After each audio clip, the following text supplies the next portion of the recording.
Good morning, students. So, students, today we are going to start your fourth chapter of civics, that is electoral politics. तो आज हम इस video में क्या देखने वाले हैं, या आज हम इस वीडियो में देखेंगे, पहले स्टार्ट करेंगे एक एग्जाम्पल से जो कि आपके बुक में दिया हुआ है, और वो हम इसलिए पहले उसकी बात करेंगे ताकि हम बाकी चैप्टर को उससे रिलेट कर सकें। जब जब ज़रूरत हो उस एग्जाम्पल से हम रिलेट करके बाकी टॉपिक को समझ सकें। और ये चैप्टर जैसा कि electoral politics, electoral that means हमें इसमें क्या पढ़ना है, इलेक्शन। ठीक है, इलेक्शन के बारे में बहुत ढेर सारी चीज़ें पढ़नी है जो अभी तक हम बिल्कुल नहीं जानते, वो सारी चीज़ें समझानी है। इंटरेस्टिंग चैप्टर है, बहुत ही ज़्यादा इंटरेस्टिंग चैप्टर है। So student, let us start with this topic, assembly election Haryana 1987। हम यहाँ बात कर रहे हैं 1987 में जो हरियाणा में असेंबली इलेक्शन हुआ, ये वहाँ का एग्जाम्पल है। अब आप देखिए कि 1982, ठीक है, 1982 से हरियाणा में कांग्रेस पार्टी लीड कर रही थी। कांग्रेस पार्टी वहाँ की रूलिंग पार्टी थी, वो रूल कर रही थी। अब जबकि 5 साल बीत चुके हैं, तो हर 5 साल पे क्या होते हैं, इलेक्शंस होते हैं। इंडिया का ये पैटर्न है। तो यहाँ पे अब 5 साल होने वाले हैं, 5 साल में इलेक्शन होते हैं। तो 1987 का ये असेंबली इलेक्शन है, that means state level election, जहाँ पे हम चीफ मिनिस्टर सेलेक्ट करते हैं। तो यहाँ आप देखो कि चौधरी देवीलाल ये यहाँ ऑपोजिशन लीडर थे। मीन्स एक होती है रूलिंग पार्टी और एक होती है ऑपोजिशन पार्टी। दो तरह की चीज़ें होती है जो हम बाद के चैप्टर्स में इसके बारे में डिटेल में पढ़ेंगे। तो रूलिंग पार्टी यहाँ कांग्रेस है, उसके जस्ट ऑपोजिशन में कौन है यहाँ पे, चौधरी देवीलाल। ठीक है, और इनकी एज उस समय 76 ईयर्स थी। ठीक, अब आप देखो कि इन्होंने क्या किया है, न्याय युद्ध, ठीक है, न्याय युद्ध नामक मूवमेंट वहाँ पे कर रखा था लोगों के जस्टिस के लिए, और इसकी वजह से भी ये बहुत ज़्यादा फेमस हुए। दूसरी चीज़ ये थी कि इन्होंने लोकदल नामक अपनी पार्टी बनाई। मतलब ये फाउंडर लीडर थे लोकदल पार्टी के, ही बिलोंग फ्रॉम लोकदल पार्टी। ठीक, अब आप यहाँ पे देखो कि यहाँ हम ये कह सकते हैं कि जो कांग्रेस थी वो रूलिंग पार्टी थी, और ये जो लोकदल के थे ये ऑपोजिशन लीडर थे, ये ऑपोजिशन में थे। इस इलेक्शन में इन्होंने डिसाइड किया कि इस इलेक्शन में जो है ये भी एज ए कैंडिडेट खड़े होंगे, ताकि इन्हें भी एक बार अपने स्टेट को रूल करने का मौका मिले। लोग जो है इन्हें भी पावर हाथों में दें ताकि ये बेटर वर्क कर सके।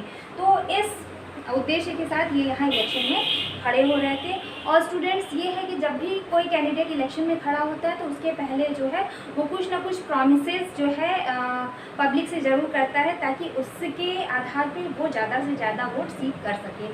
तो इन्होंने ये प्रॉमिस किया कि अगर हमारी गवर्नमेंट बनती है, अगर ये लोकदल और उसकी अलाइज गवर्नमेंट बनती है, तो ये क्या करेंगे, ये जो फार्मर्स हैं और जो छोटे बिजनेसमैन हैं उनके ऊपर जितना भी कर्ज है, जितना लोन है उनके ऊपर, वो क्या कर देंगे, पूरी तरह से माफ़ कर देंगे, पूरी तरह से हटा देंगे। ये इनका प्रॉमिस था। ठीक, अब आप देखो कि जब इलेक्शंस वहाँ पे हुए 1987 में असेंबली इलेक्शन, तो वहाँ का रिजल्ट क्या हुआ।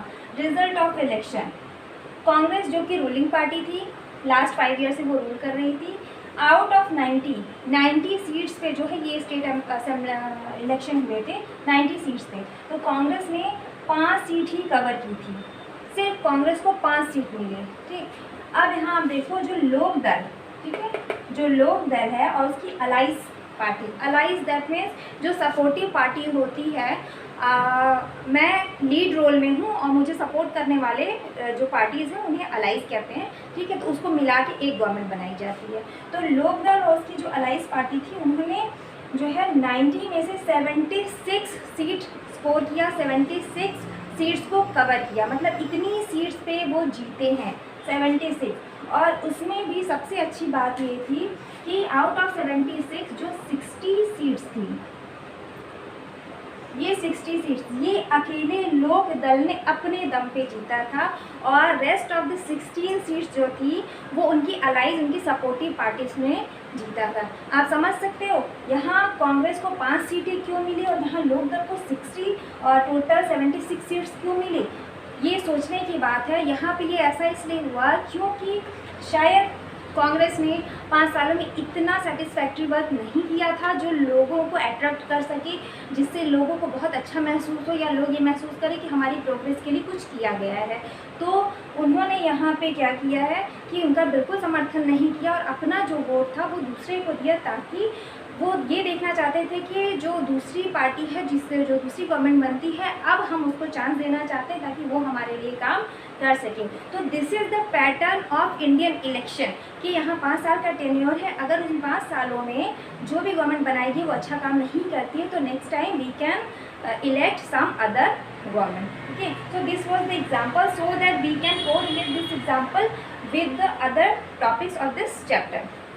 अब आवर स्टूडेंट्स, यहाँ पे हम आते हैं, ठीक है। यहाँ से हमारा मेन चैप्टर शुरू होता है, नीड ऑफ इलेक्शन। यहाँ तो हमने इलेक्शन का एक एग्जांपल देखा, लेकिन अब हमें ये देखना है कि हमें इलेक्शन की ज़रूरत क्यों है। क्या बिना इलेक्शन की कोई कंट्री नहीं चल सकती है? क्या बिना इलेक्शन की कोई स्टेट नहीं चल सकता है? तो व्हाट इज़ द रीज़न, हमें इलेक्शन की ज़रूरत क्यों है?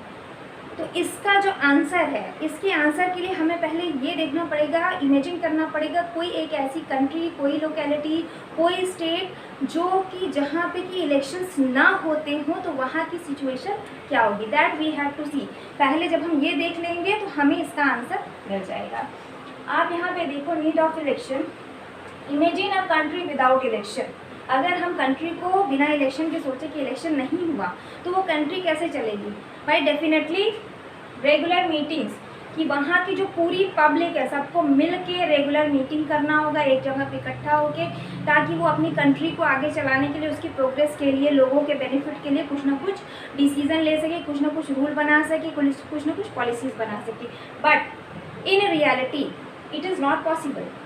अगर हम कोई इमेजिनरी वर्ल्ड में है, कोई काल्पनिक दुनिया में है, तो वहाँ ये पॉसिबल होगा कि पूरी पब्लिक एक साथ इकट्ठा हो जा रही है। भारत जैसे कंट्री में या कोई भी कंट्री, वहाँ की पब्लिक पूरी एक साथ इकट्ठी होकर डिसीजन ले ले, is it possible? Not possible at all.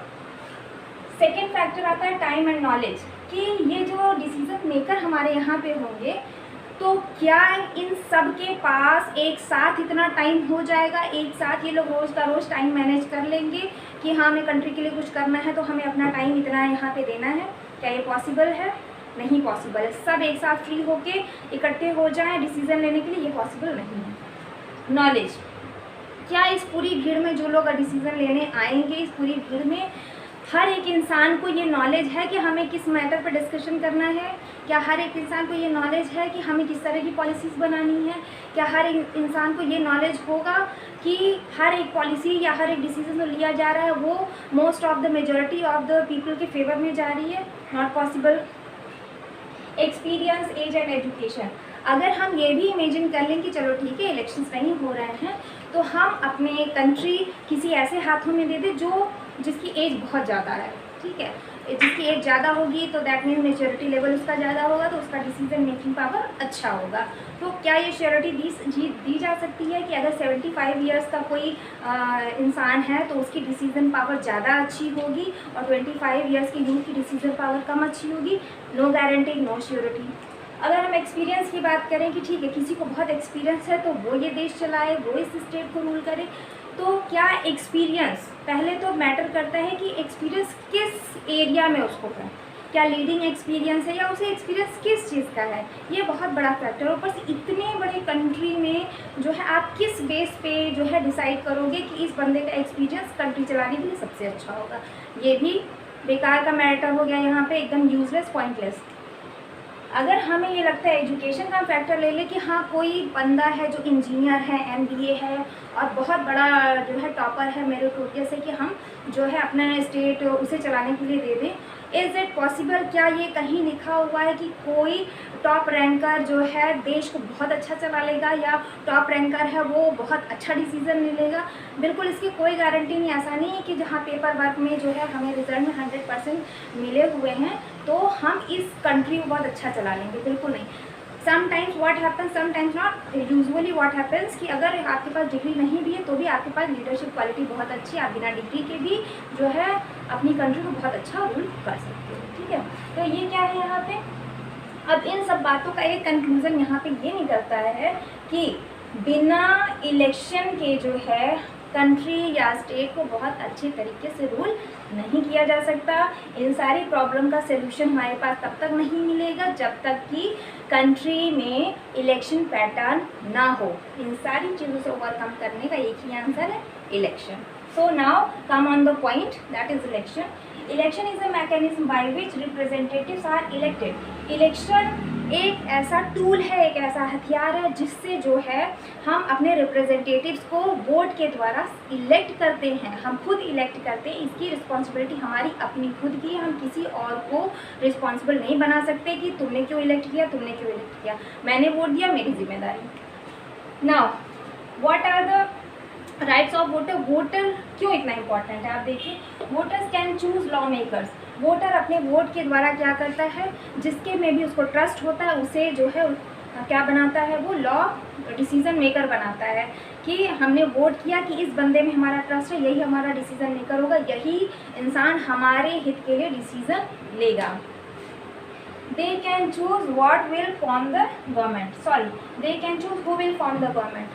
ये वोटर ही है जो ये सिलेक्ट करता है कि अब नेक्स्ट गवर्नमेंट किसकी बननी है, कि हमने जिसे वोट दिया, जिसे मेजॉरिटी ऑफ वोट्स मिले हैं, अब वही जो है गवर्नमेंट फॉर्म कर सकता है। कोई अगला बंदा गवर्नमेंट फॉर्म नहीं कर सकता है। तो हमने इलेक्ट किया क्योंकि हमें विश्वास था, ये हमारा डिसीज़न है। तो वोटर्स बहुत इंपॉर्टेंट है ये सारी चीज़ों के लिए। They can choose party whose policies will guide the government. और अगर हमने प्राइम मिनिस्टर सेलेक्ट किया है, किसी को एज अ प्राइम मिनिस्टर देख के वोट किया है, तो उसके साथ हमने एक पार्टी को भी मेजॉरिटी वोट दिए हैं। तो अगर प्राइम मिनिस्टर है या चीफ मिनिस्टर, तो उसके साथ हमने एक पार्टी को भी रिस्पॉन्सिबल बनाया है कि ये पार्टी हमारे प्राइम मिनिस्टर या चीफ मिनिस्टर को गाइडलाइन देती रहेगी कि वर्क किस तरह से करना है या पब्लिक के फेवर में क्या जाना है, क्या नहीं जाना है। तो ये सारी चीज़ें जो है एक वोटर्स ही कर सकता है, जो कि हमारे इलेक्शन का पैटर्न है, जो कि हमारी इंडियन इलेक्शन पैटर्न का बहुत बड़ा हथियार है। So students, I think everything is clear to you in this topic, and if there is any confusion, give it in my comment section. Thank you students, please like it, share it and subscribe my channel.